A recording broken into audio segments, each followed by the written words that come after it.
لە چوارچەوەی بانگەشەکردن بۆ لیستی 147 کۆمەڵی دادگەری بەرپرس و کادیرانی ئەنجومەنی خەلیفانی کۆمەڵی دادگەری و کاندیدانی سەردانی بازاڕی خەلیفانیان کرد. چاوەڕێی هەر ئەوەشم دەکرد لە خەڵکی خەلیفانێک کە بەو گەرمیە بەو ڕێکوپێچیە بەو خۆشەویستە پێشوازیمان لێ بکەن. زۆر بە جوانی پێشوازیان لێکردین و ڕێز و احترامەکی زۆریان لێگرتین. کوردەواری دەڵێن ئەگەر چیە ماڵیەکی ڕێزی لێگرتی زۆر کەیفت بەخۆنی ئەوانە لە خۆیان بەڕێزن.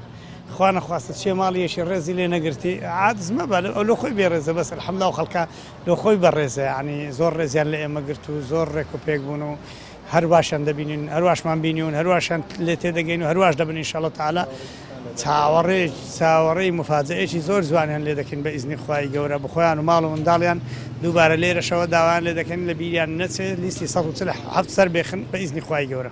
ئێمڕۆ هاتینە ناو بازاڕی خەلیفان و خەڵکی خەلیفان و هەروەها کاسبکاران پێشوازی و پشتیوانیەکی بەرچاوی لیستی 147 کۆمەڵی دادگەریان کرد.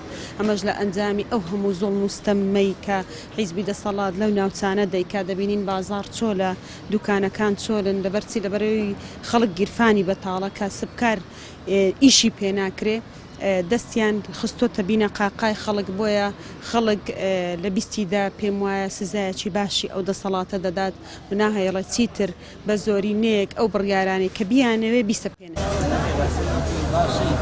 هاوڵاتیانی خەلیفانیش پشتگیری خۆیان بۆ کۆمەڵی دادگەری و کاندیدانی دەردەبڕن و دەڵێن کۆمەڵ ڕابردووی پاکە و شایستەی ئەوەیە کاندیدانی دەنجیان پێ بدرێ. پشتگیری خۆمان لۆ لیستی 147 کۆمەڵی دادگەری ڕاگەینی لە بە ئەوەی خەرکەکی پاک و بە ئەمەکن ئەوەندی ئەمە شارەزانە و دەگەری هەستان دانیشتنە بەڕاستی پێ برێم شایستەی ئەوەیە کە خەرک دەنجیان پێ بدە ئینشاءڵڵا سەرکەوتۆ بن ئینشاءڵڵا پشتیوانیان نەکەن ئینشاءڵڵا پشتیوان بەخوای گەورە.